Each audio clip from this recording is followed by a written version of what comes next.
Assalamualaikum warahmatullahi wabarakatuh.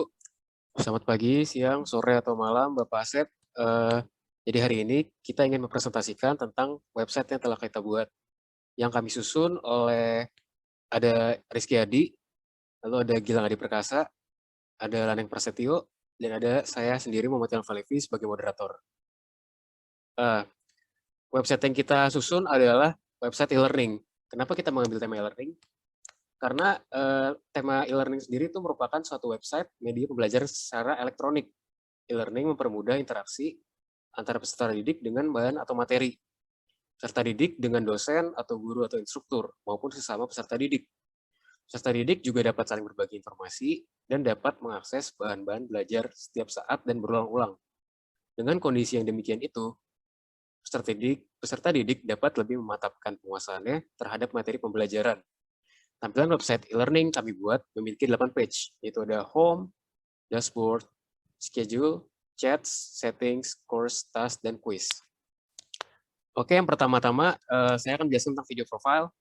Jadi video profile kita sendiri, kita mengambil source langsung dari e-learning PNJ, berupa source YouTube, dan bisa kita play juga. Tampilannya akan seperti ini.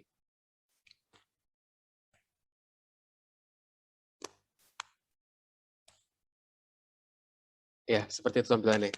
Lalu di sini juga ada enroll course, yang bisa kita isikan berupa course code dan enroll key.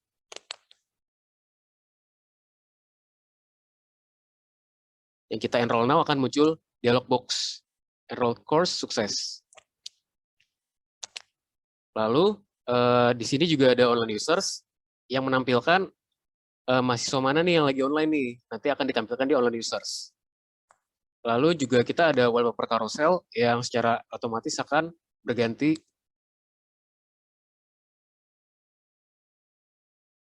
Dan lalu di papan pengumuman juga ada berupa informasi yang juga akan terganti secara otomatis. Lalu kita juga ada list di bagian pojok kiri atas yang akan menunjukkan tulisan e-learning, lalu ada page home, dashboard, schedule, chats, dan setting. Lalu kita sekarang beranjak ke bagian dashboard. Oke, bagian dashboard akan dijelaskan oleh Rizky Adi.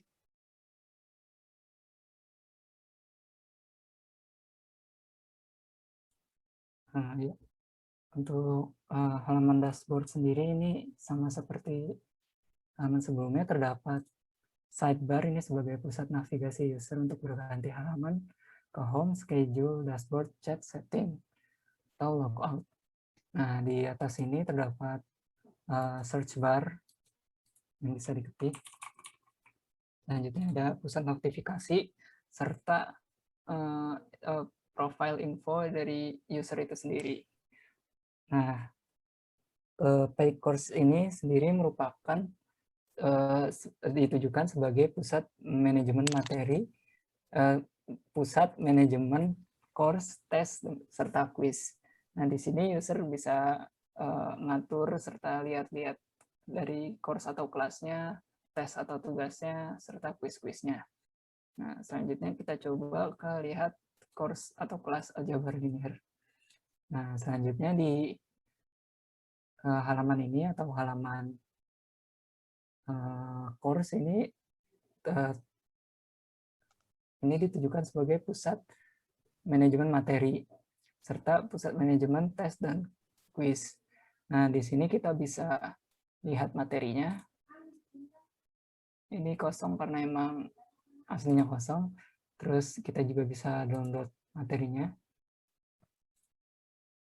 Selanjutnya ini kita bisa ke kelas sama ke quiz. Nah, di sini juga kita bisa melihat dosen, informasi mengenai teacher atau dosen atau guru dari pengajar dari course ini. Selanjutnya kita ke tes. Tes atau tugas ini merupakan pusat informasi dari tugasnya. Ini di mana tempat kita untuk menyerahkan tugas atau isi submission ya. Di sini kita bisa isi misalkan isi ini Nah, ini nggak bisa karena emang kita belum atur tempat untuk server buat uploadnya. Nah, kemudian kita juga bisa ke quiz dari page course ini. Nah, di sini merupakan tempat informasi quiz, di mana kita bisa memulai kuisnya. Ini kita nggak bisa memulai quiz karena kuisnya belum dibuka. Oke, balik lagi ke halaman dashboard. Selain melalui halaman course tadi, tes ini juga bisa dibuka melalui dashboard. Quiz juga bisa dibuka melalui dashboard. Nah, library yang digunakan pada halaman ini itu kita pakai Google Font. Jadi fontnya ini Poppins, kita ambil dari Google Font. Terus ini scroll barnya tampilannya simple, ini kita pakai Simple Bar. Sama terakhir ini kita pakai Dropdown JS. Ini buat fitur dropdown filenya. Ya, bisa dilanjut ke page selanjutnya. Lalu kita ke bagian list lagi. Nah, di bagian list kita ada page schedule. Nah, page schedule ini kita tujukan tuh sebagai tempat penjadwalan perkuliahan untuk mahasiswa. Pada page ini, konten utamanya itu berupa course schedule, itu berupa jadwal perkuliahan atau pelajaran. Nah, pada course schedule ini kita juga menggunakan tag table nih, untuk membuat table course schedule jadwal perkuliahan. Dan itu berisi mata kuliahnya, nama dosen, lalu waktu perkuliahan, dan tempat perkuliahan, yang dimulai dari hari Senin sampai hari Jumat. Oke, lalu kita lanjut ke page chat, yang akan bisa dijelaskan oleh Saudara Gilang. Ya, terima kasih. Di page chat ini tampilannya mirip dengan menu-menu yang lainnya. Di sebelah kiri terdapat sidebar, di bagian atas terdapat search box, lalu di pojok kanan atas ada notifikasi pesan, dan juga profil kita sendiri. Chat ini adalah chat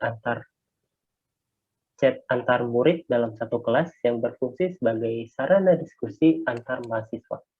Di menu chat ini kita menggunakan template dari Bootstrap dan juga image sebagai tampilan tambahan. Di sebelah kiri adalah chat dari lawan bicara kita, dan di sebelah kanan itu chat yang kita kirimkan. Lalu di bagian bawah terdapat input text message yang berfungsi sebagai tempat mengirim pesan. Lalu di sebelah kanan terdapat tombol untuk mengirim pesan yang kita tulis. Sekian untuk bagian chat.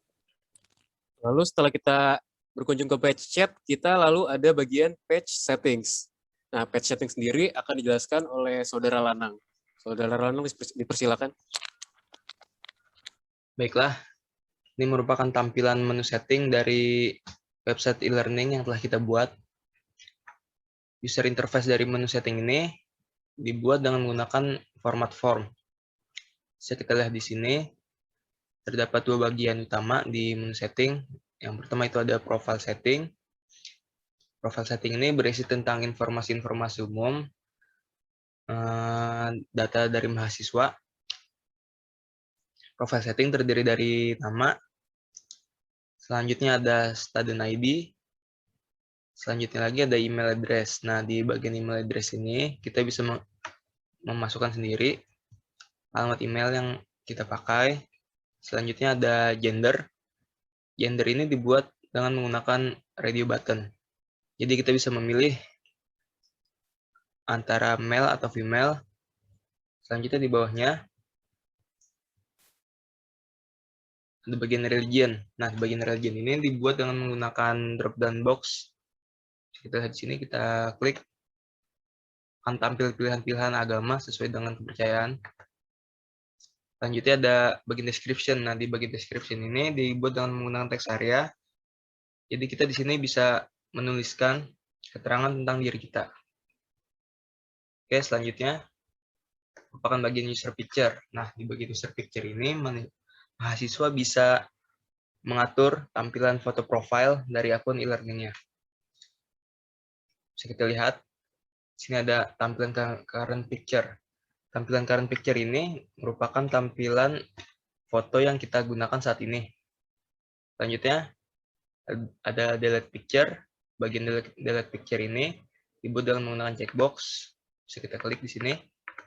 Oke, selanjutnya ada new picture. Nah, di bagian new picture ini mahasiswa bisa mengupload foto yang ingin dipasang di foto profile akun e-learning-nya. Oke, kita scroll ke bawah. Nah, di bagian paling bawah ini terdapat dua tombol submit. Yang pertama yang berwarna hijau bertuliskan update profile. Nah, update profile ini fungsinya untuk mengkonfirmasi data-data yang telah kita perbarui. Selanjutnya ada submit berwarna merah yang bertuliskan cancel.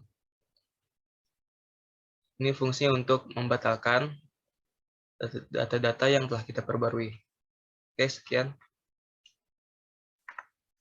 Lalu di website e-learning kami juga menggunakan framework dan library. Untuk framework yang kami gunakan itu adalah Bootstrap. Itu adalah sebuah framework CSS dan JavaScript. Lalu untuk library, kita menggunakan Google Font, lalu kita menggunakan Boxicons, Simplebar, dan terakhir kita juga menggunakan Dropzone.js. Oke, sekian presentasi dari kami. Mohon maaf jika ada kesalahan. Wassalamualaikum warahmatullahi wabarakatuh.